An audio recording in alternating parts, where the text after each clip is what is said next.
to Stack the Deck with the House of Cards podcast.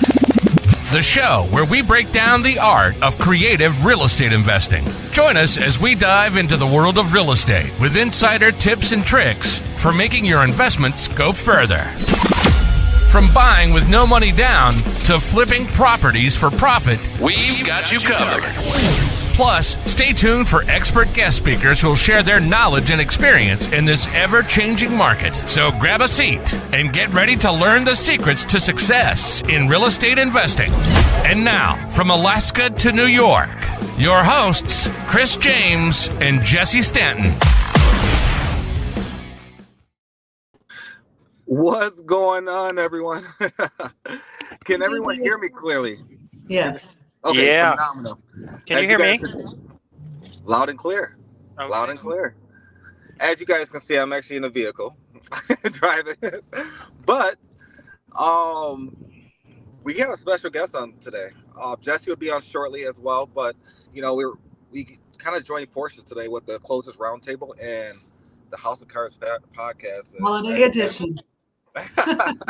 As you guys can see, we got Mr. James 007, and then we got Miss Angel Miller. And we got Ken Wilson. Good morning, man. Good to see you. Shane Evans, how you doing, man? Pam White, good to see you as well. Guys, hopefully I don't get in an accident trying to do both at the same time. This is actually my first time actually going like live from the beginning in the car, but we're going to make this happen. But we definitely got a special guest on today. Daryll Ellison, you may or may not know him. If you don't know him, I don't know why you don't know him. He's definitely a jack of all trades, especially in the real estate industry. No ifs, ands, buts about it. He's an investor. He does a lot. He has many different exit strategies. And if I'm not mistaken, I think he does it nationally. And then he's been a leader in Sub 2 for, I want to say, a little bit over 2.5 years, if not 3, if I'm not mistaken. But without further ado, let's get him on here.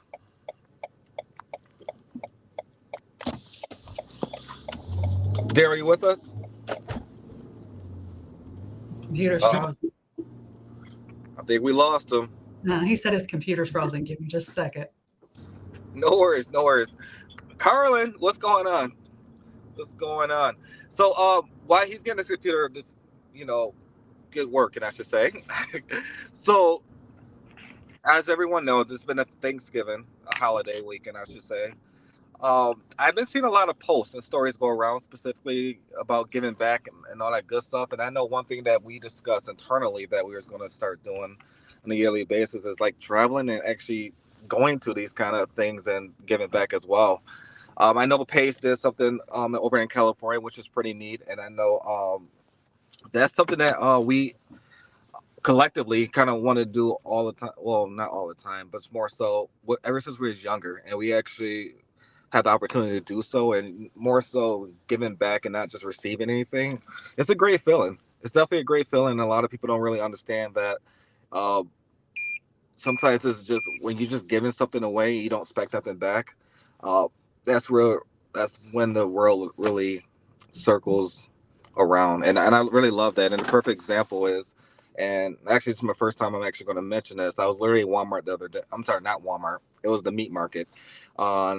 It was the day before Thanksgiving. Before Thanksgiving. I went to like 4 different meat markets because knowing Chris doing last minute stuff, I was looking for a specific kind of shrimp, right? And essentially I could have went to Walmart, could have went to like a regular store and got something where specifically it just made sense for me to just get that type of shrimp. But for what I wanted to do, and I'm just gonna tell you, so I wanted to do like a seafood dish with like pineapple mango, like sauce and all that good stuff, and almost like a scampi, but a more advanced cuisine kind of style.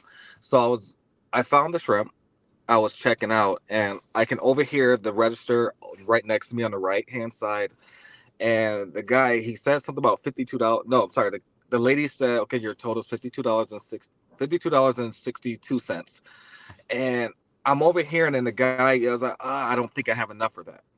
Right? And I'm just like, as I'm checking out, I'm just seeing how this plays out. And I'm thinking to myself, like, you never know what people are going through. I'm just gonna say you just never know what someone's really going through. And the lady repeated exactly, the price again for the total. He said, all I have is $32 in my account. And my first reaction, was without any thought. I literally gave the lady my card. That's all I did. I just gave him my card and said, hey, don't worry about it. The groceries on me today. And the gentleman didn't want to accept it. However, I went over to the thing and just scanned it. And then, like, little things like that. I didn't want nothing back. I didn't even want to thank you. I didn't want nothing. I just wanted to make sure he was going to have a great Thanksgiving, because let's be honest, we all come from somewhere, right? We all probably been in that situation where we didn't have the opportunity to actually buy groceries or buy or just make things basically meet. So it's just the fact of, when life gives you the opportunity, sometimes just give it back. Just give back. Even if it's just a little bit. It don't have to be a lot. We're not Yeah. All right, everybody's freezing up today. I can't hear you, James. Oh, man. I guess it's just a computer thing today. For his family. Maybe it was just for him. Was that? Okay. You totally froze on us. You did freeze. But you're back. And Daryll logged in on his phone, so he's back now. Oh, I think I cut out. If you can Can you let guys? me in. Yeah, we can hear you now. There he is. Oh, okay. Sorry about that, guys. I'm not for sure what's going on. But long story short, this literally just happened, and this is the first time I actually mentioned it live like this, because there's no need to make a post about it. There's no need to do anything about it. It's more so specifically just out of the kindness of your heart, just do something, right? And I feel at that time I was not obligated. I wanted to do it, and that just happened. So, but I just wanted to share that, it's the holiday spirit. One thing about Christmas, Thanksgiving, the holidays, that's one time of the, I don't know why, but that's one time of the year I don't get upset. I wish that was all year round, but things happen. I stay in a great mood all the time.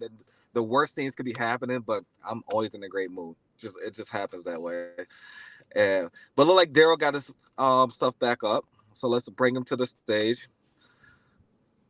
What's going on? What's going on? Hey, There we go. he's back. I decided to just go on my phone this time. StreamYard has a problem with me for whatever reason. I have that same problem with StreamYard all the time. Even as I'm talking throughout this one, you'll notice like I go still for a minute and it has to catch up. I don't know why it does that. Yeah. So all good. We are so blessed to have you today. For those of you who don't know, Daryll Ellison, he is an extraordinary closer. He is definitely referred to often as the one and only. He has a great following. And I just want you to take a minute, Daryll, and kind of tell everybody, for those who don't know you, a little bit about your story and what made you pivot and start into real estate. I'm definitely not as cool as Angel just I'll quit it. But yeah, no, I'm Daryll Ellison. Born and raised in a small city, Reading, Pennsylvania. It's about an hour from Philly. Ended up going to college. I played football my whole life, right? Like if you ask me, I was going to the NFL. Like people would ask me what's my major in college, and I would literally tell them it's football. Right, like, and I was dead serious, It's like I had no backup plan, no plan B, nothing. It was I'm going to college, I'm going to go to the NFL, and some people say I was delusional. I played Division II football. Ended up getting hurt a bunch of times, and obviously had to pivot, right? So went through my years of college, and one day I played my last game, right? Like I didn't have no calls, no nothing to go on to the next level. And I wasn't going to be one like to play like I'm not knocking it, but like a lot of people like go on and play semi-pro and all that good stuff. And I was just like, you know what? If it's not the NFL, I'm not doing anything, right? So I got into a really weird, almost a depression where, I felt like I had my identity stripped from me, right? Where I'm, for the past 14, 15, 16 years of my life, like I'm playing this game, and every conversation that I have almost, it's like about this one specific thing. And then when it's gone, it's like, man, what do I do? Right. So I got into a bad cycle, and I was working at the time. I was out of college, and I would wake up, like, no lie, like this is the exact order that I would do things every single day. I would wake up, I would smoke some weed, I would brush my teeth and play the game up until it's time to go to work. Right. And then I go to work, and then I come home and do the same thing until it's time to go to bed. Right. Like I do the same thing over and over and over. And I realized that I was just drifting. Right. And at this point, I was living with some roommates. One of them was in real estate. So like I kind of had one foot in, one foot out. I heard about wholesaling. I was watching, Brent Daniels, Max Maxwell, all these people, all the gurus on YouTube. And I wasn't really, I thought it was a cool thing to do, but I didn't think I could do it. Right. And then one day, my mom actually gave me a call, and she's like, hey, we have this house. I didn't even know that we still had it. A house that I actually grew up in Pennsylvania. She owned this house still as a rental property. And she's not a real estate investor. She just knew she can get cash flow coming in. She didn't have to pay this mortgage. She could put somebody else in there. She did it pretty wrong. She put one of her friends in there, and that friend ended up being on the run from the cops and stopped paying her. And she called me one day, and she's like, hey, Daryll, we have a problem. Like, I can't afford these 2 mortgages every single month. And I'm like, I think I know what to do. Right. So I got my mom under contract for the house. And 2 days later, I ended up bringing a buyer to the table. It was really a real estate agent who had a buyer. Right. And did the deal totally wrong. Did it completely wrong. Like the real estate agent left me off the HUD. Only reason why I got paid was because it was my mom. Good thing it was your mom, right? Yeah, it was a lot, right? There was a lot going on. And mind you, during this time, right, I had, like, during the time of me getting under, just to like kind of paint the picture, I got my mom under contract, and I got into like a big thing with my roommates at the house, right? So I ended up moving out, and now at this point, I'm living at a friend's house on his air mattress, and the air mattress has a hole in it, right? So I'm waking up every single day with my back touching the ground, waiting on this deal to close, right? And then that deal closed. I paid off some bills and paid off some debt and stuff like that. And I'm like, you know what? Pretty good at this. I might as well keep doing it, right? I did it wrong, but I got paid. $6,000, right? I did something, right? Now let me do it again, right? I didn't have any money from that left over. Like that $6,000, like I was in debt like $10,000. So like that $6,000 was gone. Definitely needed another deal. So I'm like, I need to do this again, right? It was the most money I've seen at like one time, right? So I'm like, it's not a huge amount, but this is something that we can take a step from. So mind you, I'm still living at these guys' house. And at this point I told them, hey, I only need like 60 days max, right? We're on like day 40, and I don't have nothing to my name still, right? So I'm just waking up now. Now I changed my routine, right? Now I'm not waking up and smoking every day and playing video games. Now what I'm doing is I'm waking up and I'm cold calling every day, right? And I'm calling sellers up until work. I didn't put the game down yet. I was playing the game while I was cold calling. It was actually like I had to distract myself from like the rejection, right? So like I'm sitting here playing Madden as I'm cold calling. Every time I get an answer, I'll put it on pause and then just start talking. But it took me another 2 months at these guys' house to get another deal, get a couple deals in escrow. And then something crazy happened. We all heard of COVID-19, right? I was actually working at a COVID lab at the time, and I came home and I was sick. I had COVID, and my roommates, the guys who were letting me stay on their air mattress at the time, they were like, "Yo, man, like we love you, but I don't know about this COVID thing. Like you gotta go." And so I'm at a point where I'm like, man, I had I had nowhere to go. Like I had my car and I had my dog. I'm like, all right, just watch my dog for like a couple weeks, please. Like I'm gonna figure something out. Just hold my dog down. I'll get somebody to come walk him and stuff. If he needs anything, like don't do that. But like just please hold him down. Right. And they did. Luckily I found and this is sorry, I gave you out a long version, but this is I ended up finding it was like a hospital almost, like a COVID. It wasn't even really a hospital, it was a hotel that had COVID patients on the top floor. And I like no lie, when I went there, like it looked like straight out of a horror scene. Like they took me through the back elevator, like the service elevator. I get up to the top and you have like all these people wearing like lab protective gear, like lights flickering, and it's just like an empty hotel. I'm like, what the heck is going on? But that saved me. Like that literally saved my life. Like we're in the middle of the winter. I had nowhere to go. I'm in Maryland. My family's in Pennsylvania. My dad's like, yo, come home. I'm like, hell no, I'm not coming home. And it wasn't because like I don't love him. It's not because I didn't want to be around him. It's because I just made this crazy shift from I just changed, like just did a complete 180 of who I used to be, right? And I realized if I went home at that point, there was no way I was gonna continue on the path that I was going, right? I was gonna go back home and get caught up with the things that got me to this point in the first place, right? So I decided to stay, went out on a limb, stayed in that hotel for a little bit, and then closed those. I had 2 deals in escrow at that time. They both closed like literally the week, like a couple of days before I was supposed to get out of that place.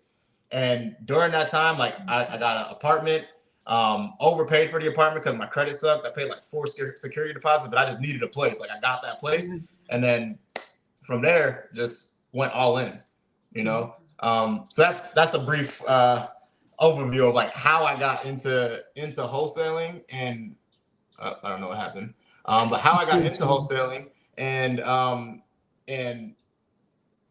the journey that I had, that and that's just the beginning of the journey. Like it got way more suckier like soon after, but yeah, to answer your question, that's how I got into it.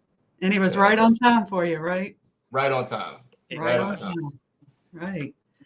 So in your you hop in there and you start wholesaling. We know you did that for a little bit.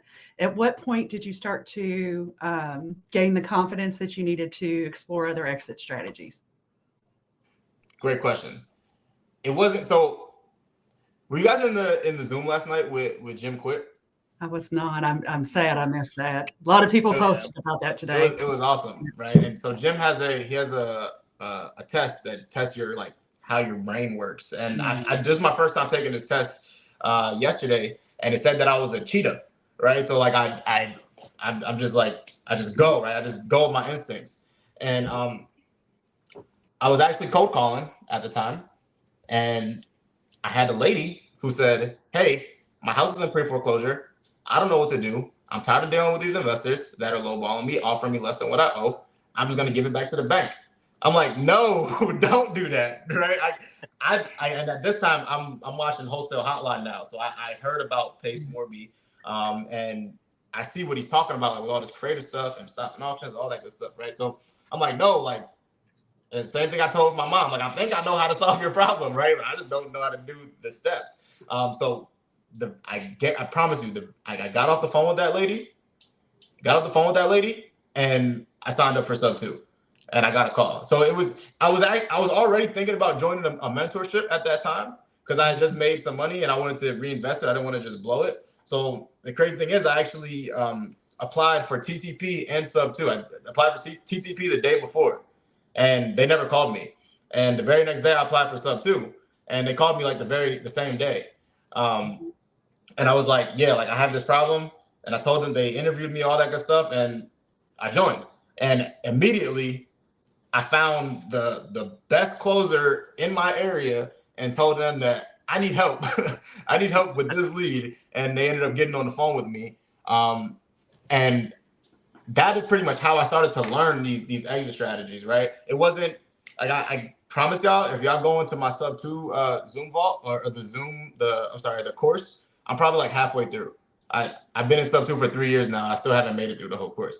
The reason why I was able to learn all the strategies is because I found people who already knew how to do them. And I said, hey, I have a lead who a potential strategy works for. Can you close this lead while I listen in on the call? There you go. And I had a bunch of leaders that I would just annoy them so much to the point where one of them just hired me.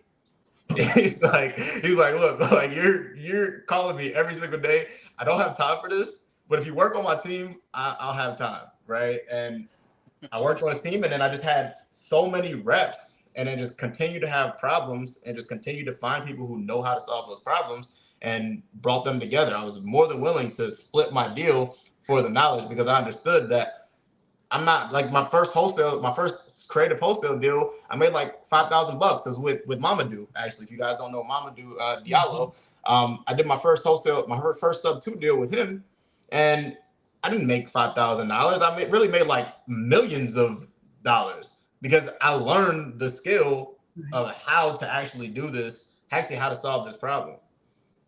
All right, so That's an amazing way to look at it. Pam just said it best. Who, not how. That's right. Yeah, exactly. Yeah. that's amazing. I go through that all the time. My who's up there in the corner.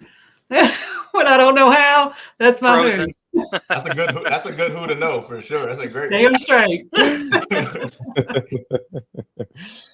No, I think I really think that's a great story, man, because more so everyone has their origin story of what that looks like, and sometimes their origin story can keep them down.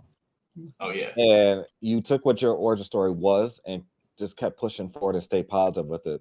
And that's very rare, because I hear a lot of stories about where people came from and how they got started, what that looked like, and it wasn't for them, but the action wasn't there. The action wasn't there. The consistency wasn't there, and you did all the above, which is phenomenal. But you know what the funny thing about that is?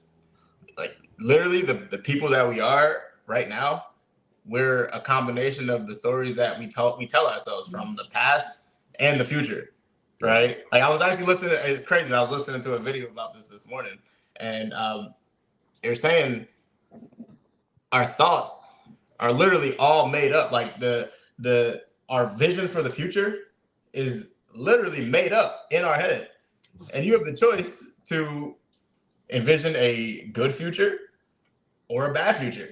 And like Jim Quick was saying yesterday, if you can't imagine it, imagine that you can't imagine it. Right? And then, That's the action. yeah, and like the stories that you tell yourself from the past, those could either help you or hurt you, right? You could tell yourself, I could have told myself, hey, I'm sleeping on this air mattress with the hole in it. This freaking sucks. My life sucks. Or my friends kicked me out. Man, they really suck, right? Or I can look back and I can say, man, I was sleeping on that air mattress and got kicked out because I had to learn a lesson. I had to really go through that and build character and build strength. And that's part of the reason why I am who I am today. Yeah. You have to learn how to visualize. You know, people, I know a lot of people, you pray, there's people that manifest, you know, they try to use the law of attraction, all those things. But you know what? The universe doesn't understand words. The universe understands your feelings, okay, and your thoughts. And you have to be able to visualize well enough that you feel whatever it is that you want. You can't just say it. I mean, it feels good to get up and say, you know, I'm going to do great today. I'm going to do all these things. I am, right? But really, you have to feel it. You know, that's that comes from. Yeah. So visualization is a very important part of producing what you want out of this life. 1,000%. Yeah. Yeah, definitely. That consistency with your vision will help out tremendously. If you're, you know, you just create what you got in your mind, and you just go for it. Eventually, like, it might not happen the way you want it, you know, but it will happen. Something's going to happen. Yeah, 100%. And James. Oh, we lost you. We did. It sounded like he muted himself. Why would I mute myself, Mr. James? I don't know. But no, the perfect example is what we just did internally within our business, right? Literally, 6 to 8 weeks ago, we was determined to have another 50 doors by the end of the year. We're literally we're at 24 or 25 doors literally Let's within 4 to 5 weeks. And we got 4 closings this week that's coming up, and then we got more the first week of December, which is phenomenal. However, as you guys both just stated, it's a perfect, like, true testament. Like, you gotta vision it. You gotta vision it because I'm gonna be honest, like, for myself personally, 3 years ago, I was not, I couldn't even fathom, like, thinking about this stuff. I couldn't. Like where I'm gonna get the money for, what does that look like? You know, I can't afford something like that. And everyone gets a little bit nervous when it gets to, you know, $100,000 asset versus $1 million asset. But the way we look at it now is it's just another zero. That is it. There's nothing changing. There's no kind of formula like, well, hey, why would you not buy this asset versus that one? It's just another zero. So versus at that time, I thought, oh, $1 million. This is like $1.4 million asset. I can't afford that. I can't buy that. I would never be able ever achieve that. And it got to a point where now, like, literally, I know internally our goal right now for next year, I know we will have about a minimum of $150 million worth of real estate, which is phenomenal. But the way we're going, is that really I wouldn't say understatement, but is that really something that we need to set the standard a little bit higher? Because go ahead. Go ahead. I'm listening to you. For what a lot of people like set their goals to, they set something that they can get to, they can achieve in like a week.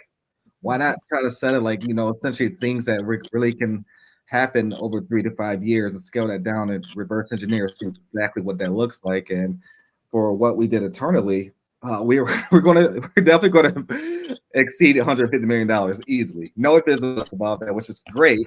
I think that can actually happen probably Q1, if not beginning of Q2. Just the way things are going, the way we're moving, and you know, is only because you got the right people. Let me phrase this: we're around the right people. We're around the right people, and we all have similar mindsets. We have similar alignments, and having those right individuals around you can only help you be accountable, because you can't have somebody else hold you accountable for something that they can't really see that's in your head. Although you're the only one technically can really see the vision, but you need those accountability partners around you really to be successful. And I learned that the hard way. You know, I went through many partnerships, business partnerships, and it's okay.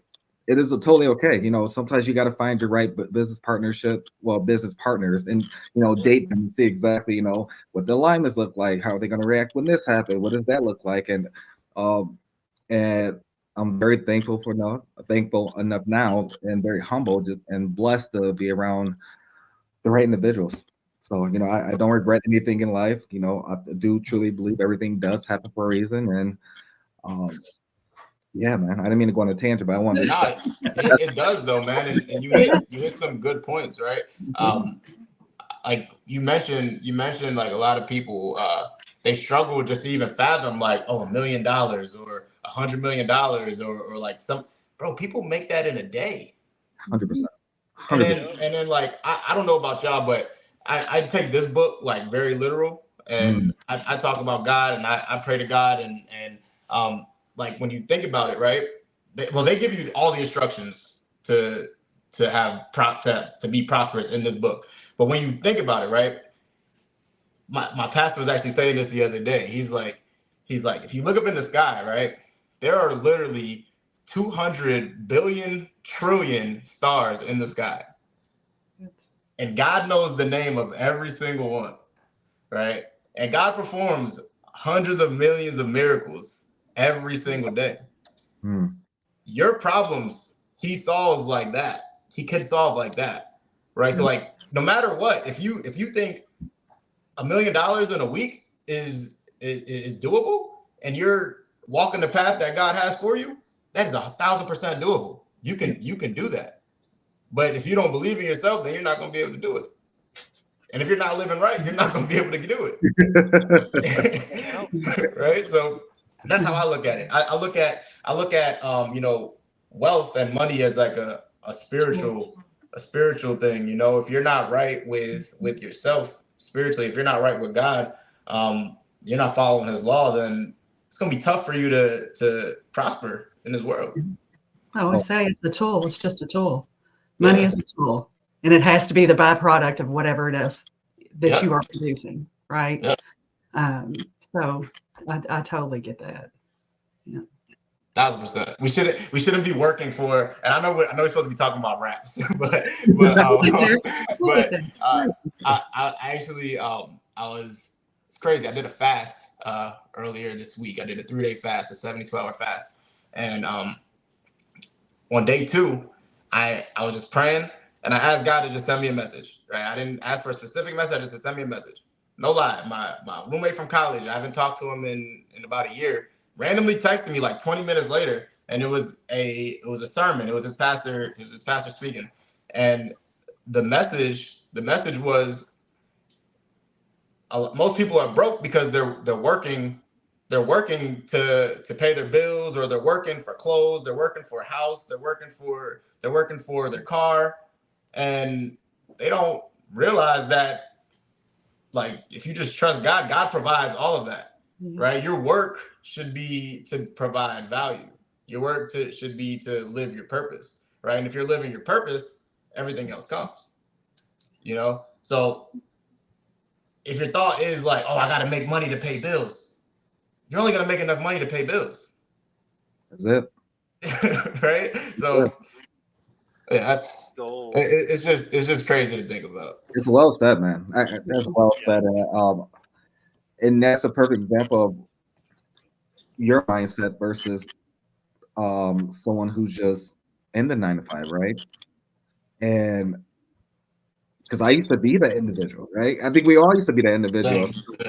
I used to be in that, as a lot of people know, I was in the hospitality restaurant industry, and I thought you couldn't tell me shit. I thought I was making like everything, right? And I had that mindset, okay, I'm gonna clock in, clock out, do what I have to do, especially being in the restaurant industry, you have long hours, and you had live at the check, bill at the bill. You're like, okay, I got this car note taken care of, and then the next month I'll make sure. It's just like it was just that routine like cycle that we all went through, and just having that mindset shift of just a little bit can literally change your entire life, your entire thinking. The people that you surround yourself with, it'll change dramatically. Like, okay, this conversation was this is kind of petty. Why we even having this conversation, right? Yeah, like the little like, oh, that's drama. Oh, I don't care about that. Like, back versus a couple years ago, I kid you not. I'm like, oh, what happened? Who did that? Bro, it's crazy. I don't care. I just not in a bad way, but it just I don't have time for that more so. Bro, I get a headache when people are talking like that around me. Like, it's bad. 100%. And so I do got to mention this before I jump off. So Facebook user, I said, "What's up, guys? I wish I knew who this was.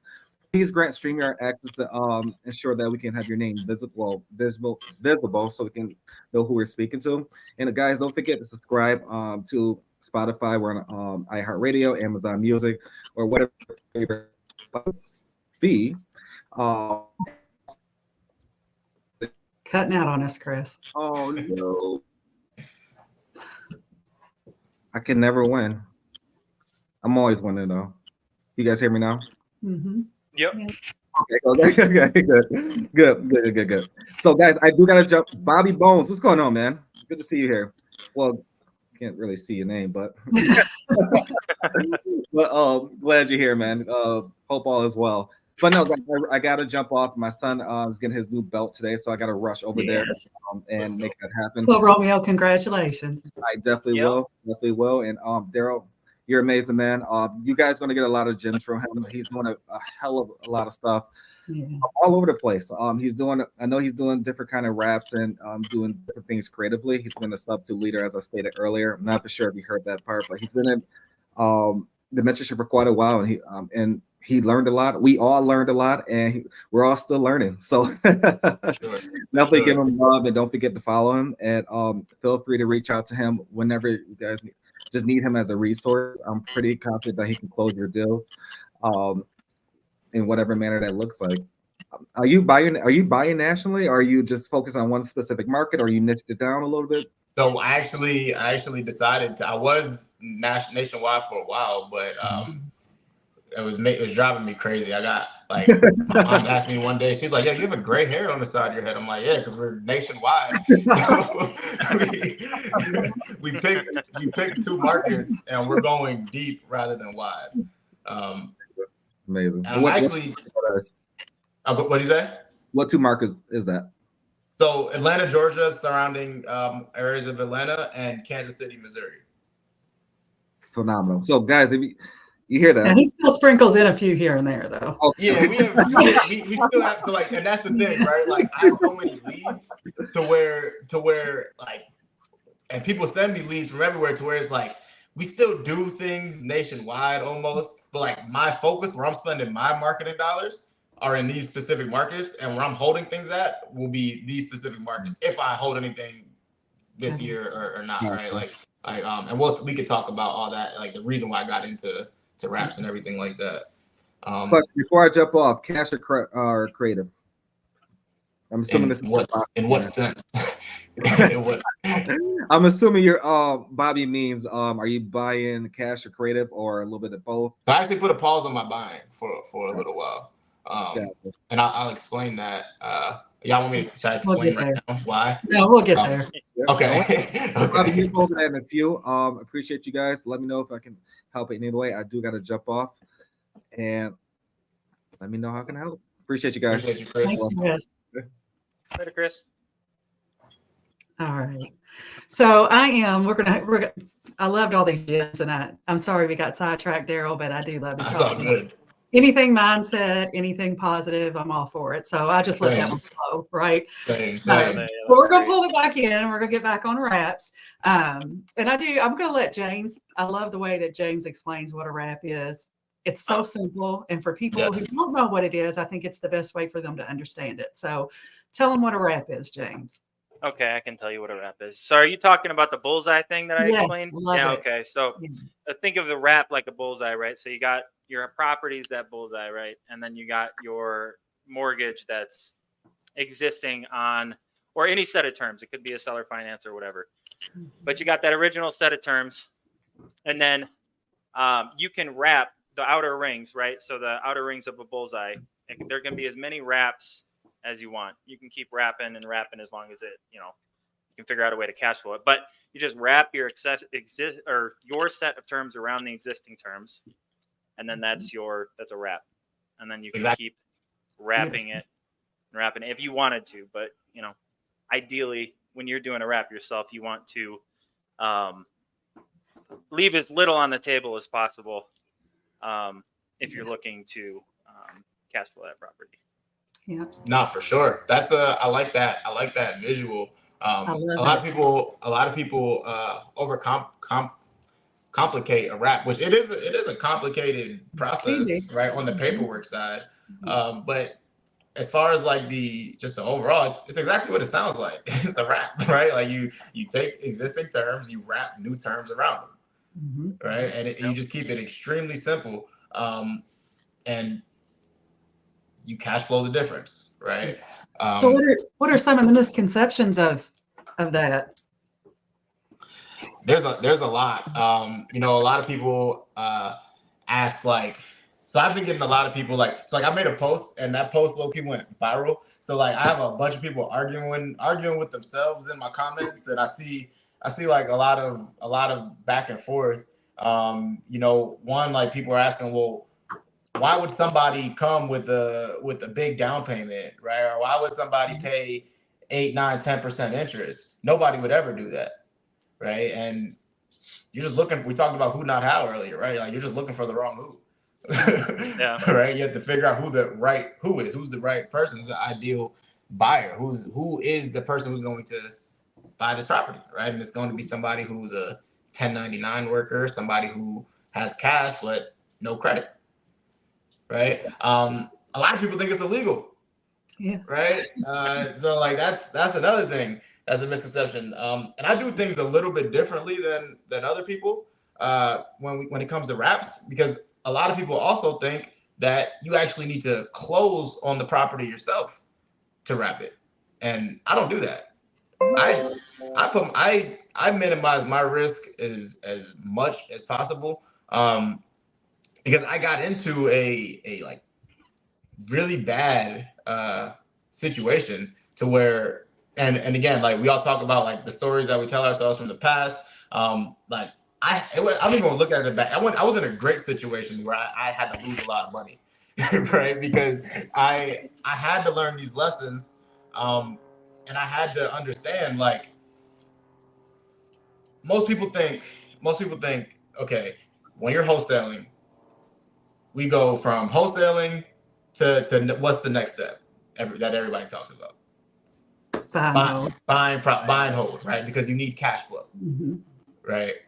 But there's so many reasons to buy real estate, and in my opinion, cash flow is not even close to being to the top of the list, right? Cash flow is close to the bottom, because when you think about it and you're holding rental properties, you're cash flowing $200-$300 and a month, right? And now what happens if something bad happens to the house, or if you don't rent it out, and especially if a single family home, right? Or what happens if you can't rent it out, or a toilet breaks or a roof breaks? And yeah, you can have like home and warranties and all that good stuff, but you still got to come out of pocket, right? And for somebody who's currently wholesaling, and we all are aware of the wholesale hamster wheel, right? Like most wholesalers aren't freaking wealthy, right? Like you're wholesaling because you need money, right? You're wholesaling because you want to stack money up, right? So in my opinion, why would you go buy a property that it doesn't become an asset until you turn it into one,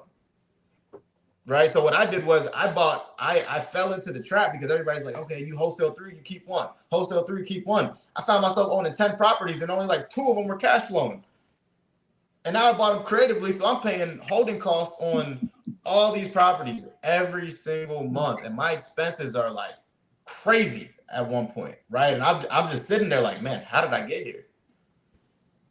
Right? So I had to tell myself, like, this isn't it, right? This isn't the right way for me at least, to do it. And I looked at it like, okay, you can buy real estate for cash flow, or you can make a lot of cash flow and then buy real estate for the tax benefits and the appreciation and the depreciation and the principal pay down and all those other great benefits from holding real estate. Cash flow is a byproduct, and is really a low byproduct on the totem pole. You can do a lot more things to make more cash flow. In my opinion, you will make way more cash flow with the wrap, because you can get a down payment. I'm going to get monthly payments. I'm going to make money on interest, and I'm going to build my equity into the property. Yeah, I'm going to miss out on appreciation, but who cares about appreciation right now? If I'm just now starting off and I'm wholesaling, right? Why do I care about appreciation? Why not? And this is how I'm thinking about it, right? Why not build my cash flow up passively, like truly passively, because I'm the bank now, right? A lot of people think that long-term rentals is passive income. It's not at all. Like, it's the complete opposite of passive income. Like, it takes work for rental properties to run correctly, right? So as a wrap, it's going to take a lot of work in the beginning, but once it's set up, it's passive. That's right. Right. So my thought process is, let's get out the rat race with wraps. Right. Let's get out the rat race with wraps, build our cash flow that way. And now I have $5K, $6K, $7K, $10K a month coming in consistently with wraps. Now it doesn't matter if I buy a property and I have holding costs of $10,000, because I have passive money coming in that will cover that regardless. There you go. And then I go buy real estate for those other reasons. That's just my thought process on it. So who is typically your buyer in a wrap? Great question. So I've had, like, it's so, my buyer typically is a 1099 worker, right? Our best like ideal buyer who will bring us more buyers. And I don't think I've ever heard anybody talk about this, but you can actually find a buyer who will continue to bring you more buyers and bring you more deals, especially if you're in one market. And our secret for that has been contractors, right? Because think about it, who's your avatar? It's typically a Hispanic worker who maybe works like construction or 1099, and they have some cash sitting around, but for whatever reason, they can't get approved for a loan. And you have contractors who they want to put multiple people in a house, right? And they'll work on their jobs in the area. So if you can find a place that's in a central location, that's near maybe highways or something like that, you'll have a lot of contractors who are actively looking for places for their workers to live. And that's what we've been finding. And they're like I have this one guy who calls me every week. He's like, yo, do you have anything new? Do you have anything new? Do you have anything new? And I'm like, I will. It's a benefit too, consistently working in a specific market, because you start to make those contacts and connections as well. Exactly. Yeah. Exactly. Amazing. Right. So that's one way. You can post it on Facebook Marketplace. You can post it on Craigslist. You can post it on the MLS. Real estate agents, right? Because where do people go when they want to buy a house? Yeah. Real estate agents. Who usually tells people if they don't get approved for a loan?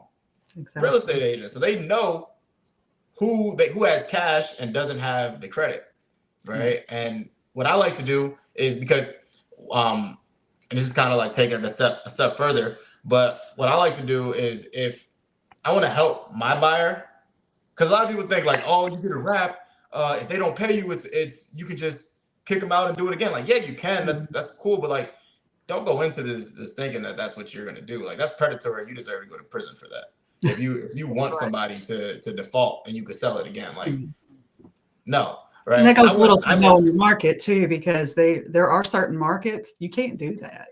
You absolutely can't do that. Yeah. Yeah.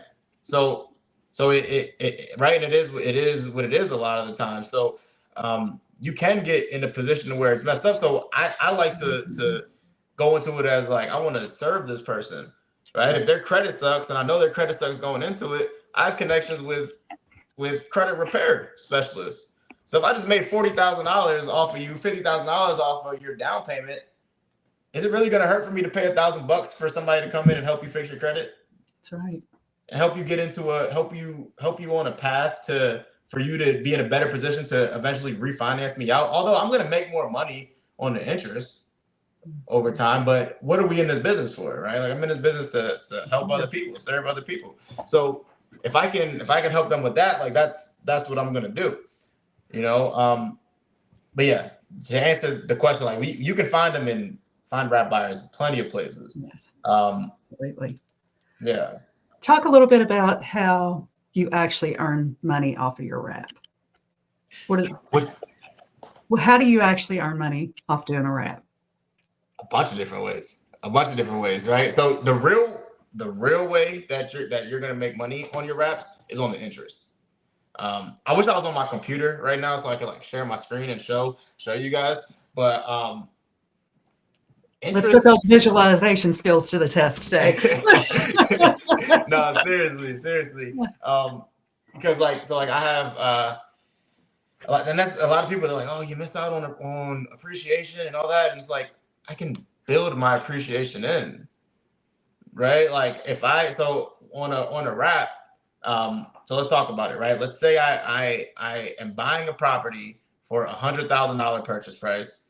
I'm paying the seller $10,000 down, and I'm going to pay the seller $500 a month, right? Now, let's say the house is worth $200,000 all fixed up.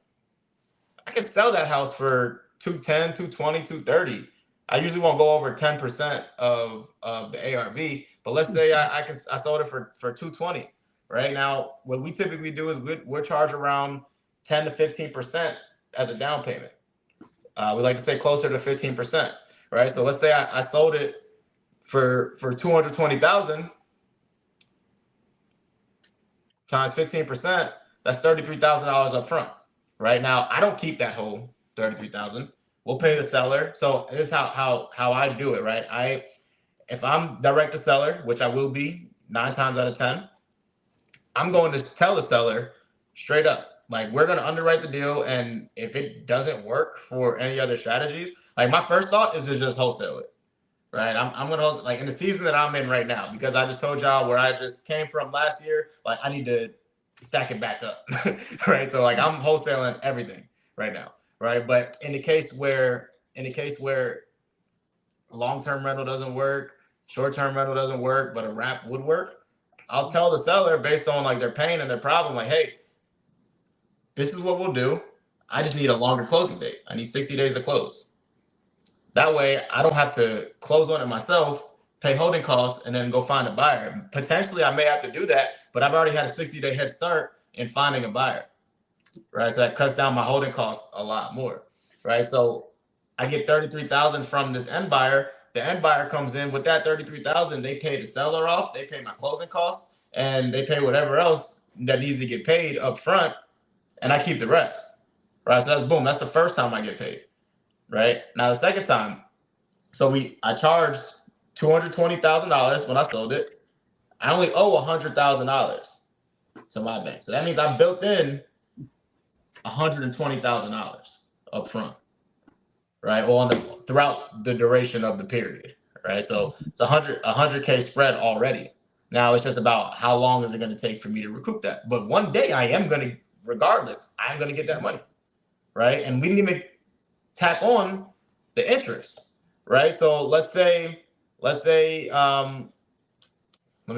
go on Bankrate right now. If you guys don't know how to do this, like there's a website called bankrate.com. It's a straight, simple mortgage calculator. So let's say I have $120,000 that's owed on the balance, that's owed to me on my balance. And today's rates, I can charge 10% interest. And that's not out of the norm, right? So if I charge 10% interest, that means on my equity, let's just say I do it for 20 years, right? So 2053, I would have made $259,000 in interest alone in 20 years. Nice.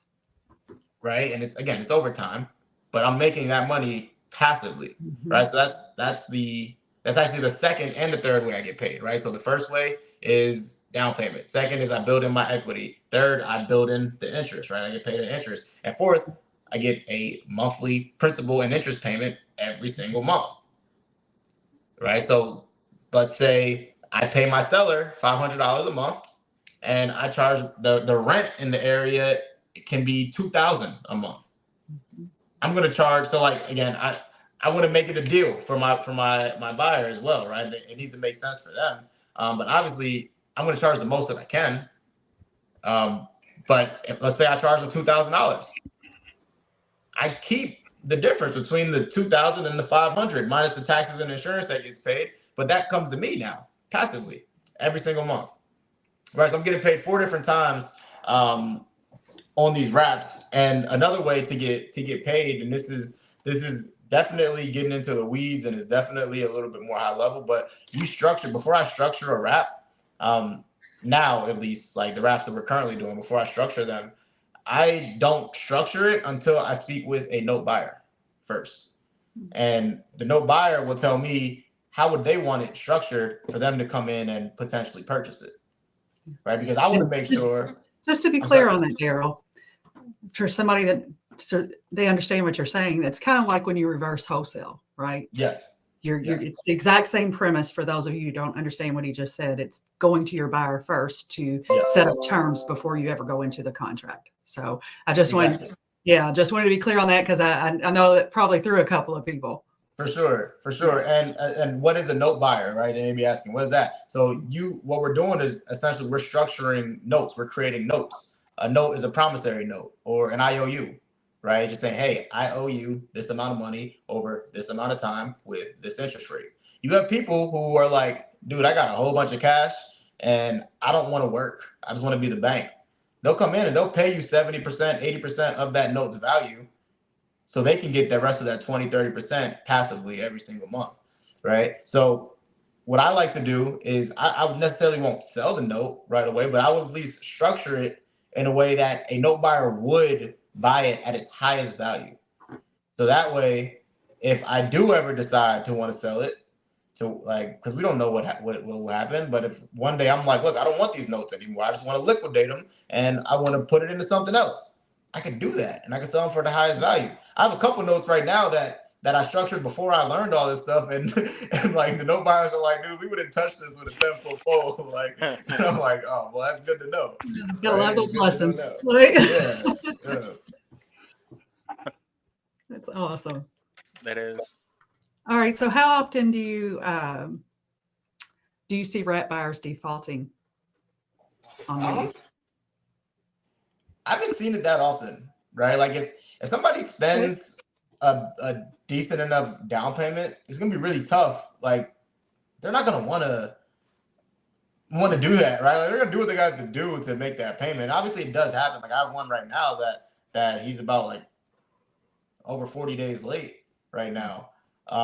It's not fun, right? Because I got to come out of pocket and pay the mortgage, but I'm not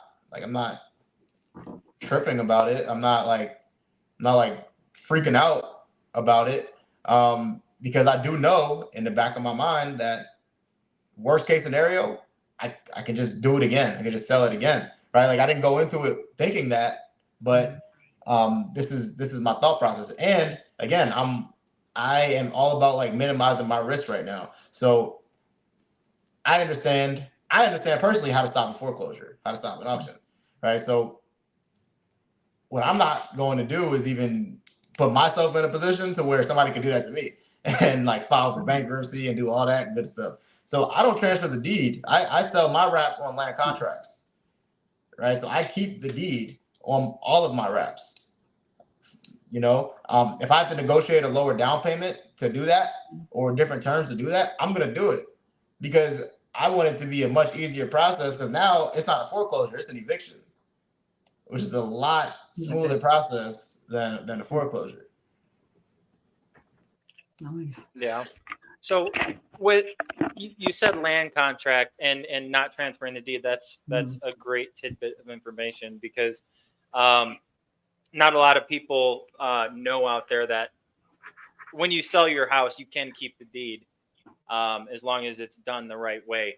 Yeah. So if you're going the other route, right, what are some ways that you would suggest to protect yourself? Is there credit checks that you can do on people? Like what sort of checks to make sure that you're doing your due diligence?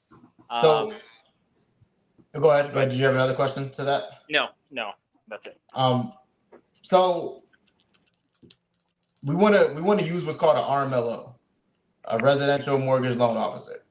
This person is going to vet and underwrite your buyer before you get into a deal with them. They're going to make sure that this person can actually afford this mortgage and actually pay this mortgage and they actually work where they say, or they have the income that they say they have. They have a decent credit score. Like I'm not going to hold them hard on their credit, right? Because I understand like the credit may be lower, but guess who does care about good credit? The note buyers. The essentially, yes, the bank, right? Because they want to become the bank, right? The note buyers do care about their credit. So you have a note buyer. Like I had a one of the notes that I have. I was talking to my note buyer, and her name is Gracie, and she's like, "Dude, you didn't underwrite them with the RMLO, and you didn't check their credit. You just putting anybody into your house? Like, what's going on with you? Like, what's wrong with you?" And I'm like, dang, that's a good way to look at it. I wasn't even thinking about it that way. Yeah. Right. So I recommend like now what we are checking their credit now. It's not like it's not I'm not gonna hold them to it. It's not gonna be like you must have a 600 plus credit score because I understand like life happens, you know, but what I'll do is like I said earlier, I'm going to help them build their credit back up. So that way, if I do ever want to sell the note or they do ever want to refinance me out, we could do that without a problem. Yeah, I can see that being a great segue into that, you know, because the ultimate goal is to serve, right? Yeah, exactly. So hooking them up with a credit, reviewing the credit so you know what's there, and then putting them with a credit repair person to mitigate those issues until they can refinance, you know, it has to guarantee you somewhat more of a success rate, right? Exactly. That these people are completing that refi and you're getting that big cash out. I mean, you've got cash in the front, you've collected some in the middle, but you know, that end piece is really where you get that big cash influx. So, exactly. You know, I can only imagine that. My bad, but I was going to say, if you're smart, you have an affiliate with your credit repair person and you get paid every time you refer them to somebody. Yes. There's that fifth way to get paid. Yeah. So, I mean, I know just throughout this discussion, luckily I have the opportunity to work with you fairly often. And we run into things, right? We run into obstacles and things that we have to mitigate along the way. So how important is it to have certain people, on your team when you're taking care of these kind of everything. It is everything. I personally, I hate paperwork. And yeah. And what happens when you do things you hate, you're not going to put as much care and time and effort into it. And something like this, where you don't have a team, it's like I teach people how to essentially get wraps. And the first step, like I actually created a wrap roadmap is what it's called. And the first step is to build your team, right? And an essential part of your team is having a great transaction coordinator who understands wraps, who is creative, who understands all the paperwork and all the risks and everything that can happen, because there's a lot. Like, you don't know what you don't know. Yeah. Right? Like there's a lot. And you also, in my opinion too, you also need a transaction coordinator who is willing to take a little bit of risk as well. Like there's times where I have a couple of wraps that we had to self-perform on. And it's like, if I had somebody who was like, I would never do that, the deal would have never happened. Right. So having a transaction coordinator, having attorneys, right, having realtors on your side, right, having a team of people, a title company that is going to actually do a wrap, because a lot of title companies will scream that it's illegal. Right. So having a team that I am a huge advocate for bringing on people that are smarter than you. I do not think I'm that smart at all. I just think the reason why I am smart is because I'm able to find people that are smarter than me and bring them around me and help me do hard things, right? Like if you leave it up to me, like I play too much football. I have too many blows to the head. Like there's no way. A little bit. Yeah. That's awesome. But the smartest people will really tell you to always be the dumbest person in the room, right? For sure. Because if you know everything, you're not growing, you're not learning. So 1,000%. That's really the go. I know. Do you have anything specific regarding wraps that you'd like to share that we didn't go over today, Daryll? Honestly, I just want to tell people to, if you're going to do wraps, like take it seriously, right? Because these are people's lives that we are dealing with. These are people's livelihoods. It's their families. Like they're moving their families into these houses. They're living here and they're expecting you to do the right thing, right? Like you're going to be in a very powerful position where you have people sending you money and you have to make a choice, right? Like you can, like there's some people who you just, a lot of people, they may like rob Peter to pay Paul and do all this and that. And you have opportunities to do that, right? Because you have people, if you don't have to, you don't have to set up servicing if you don't want to. You got people sending you money directly, and you're going to be responsible for paying mortgages and doing this and doing that. And if you don't do the right thing, then you deserve to get in trouble. Like you truly do, because these are people's families and livelihoods, and they're trusting you to do the right thing.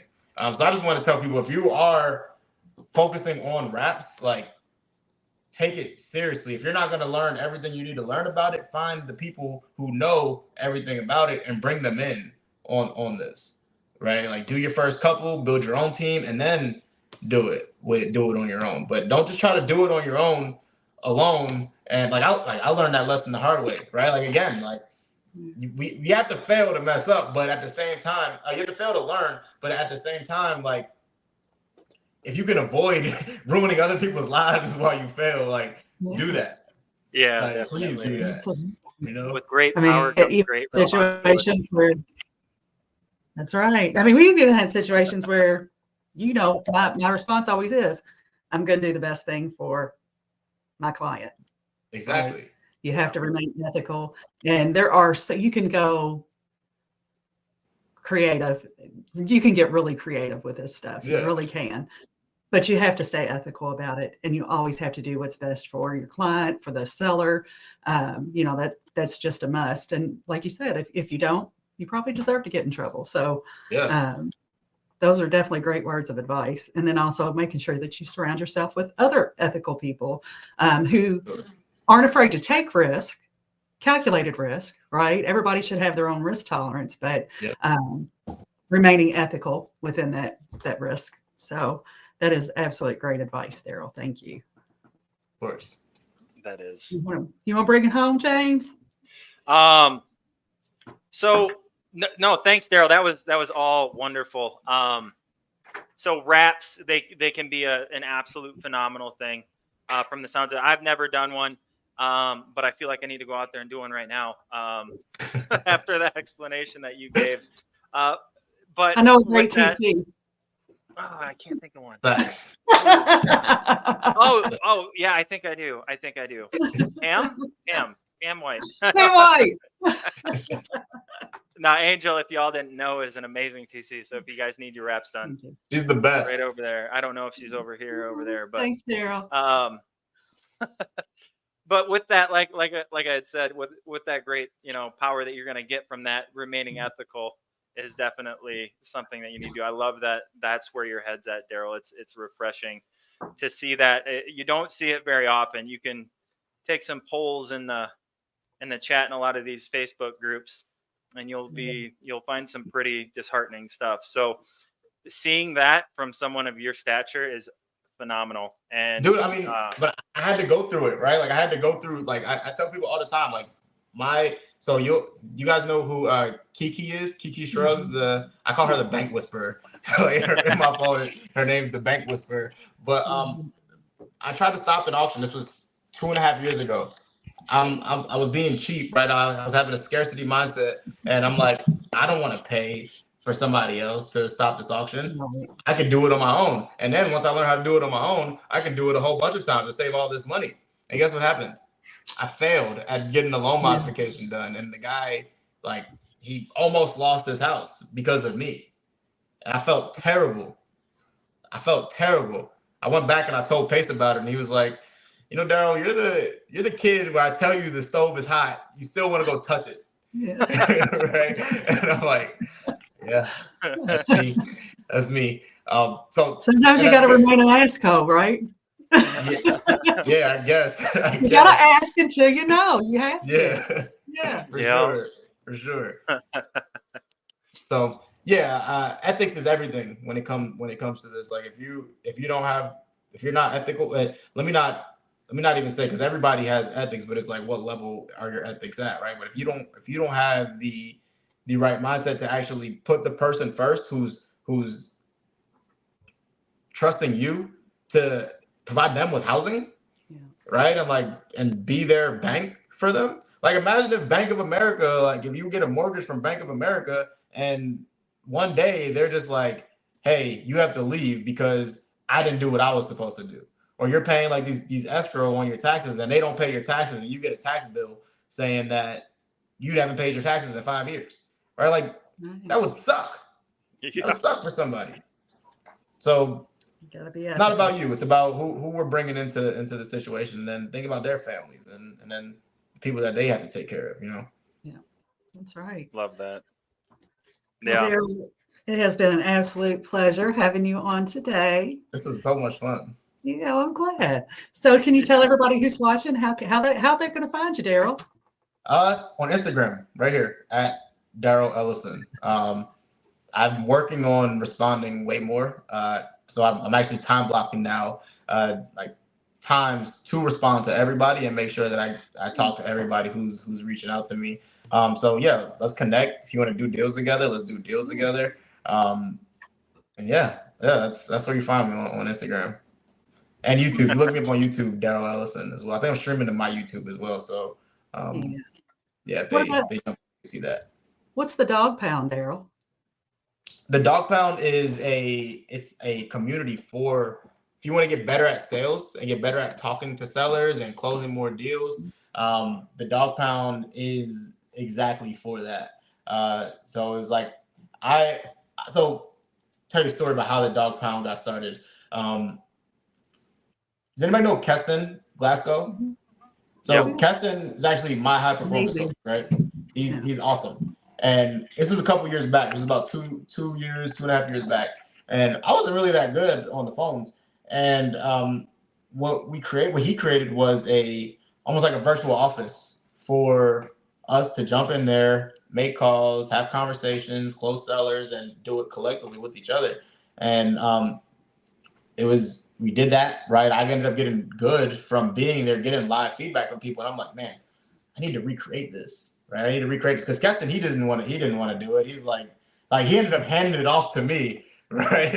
Like he ended up doing his own thing, and he's like, yo, like he just gave me the keys to his Zoom, and I ended up just doing it. And then I'm like, I need to recreate this for more people. So I built a sales community, a community of people who want to get better at sales. And my whole intention is to give everybody every resource that they need to become the closer that they want to be. Right. So you join the dog pound and you pretty much get access to me and my team. Love it. Right. So we have sales training, we have resources, we have scripts, we have everything that's in the dog pound. There's a free version of it, but there's a paid version that gets all that access, and we meet like every single day. I'm actually doing a Black Friday sale right now. I was going to say that. Yeah, I'm giving like everything away. Like it's crazy.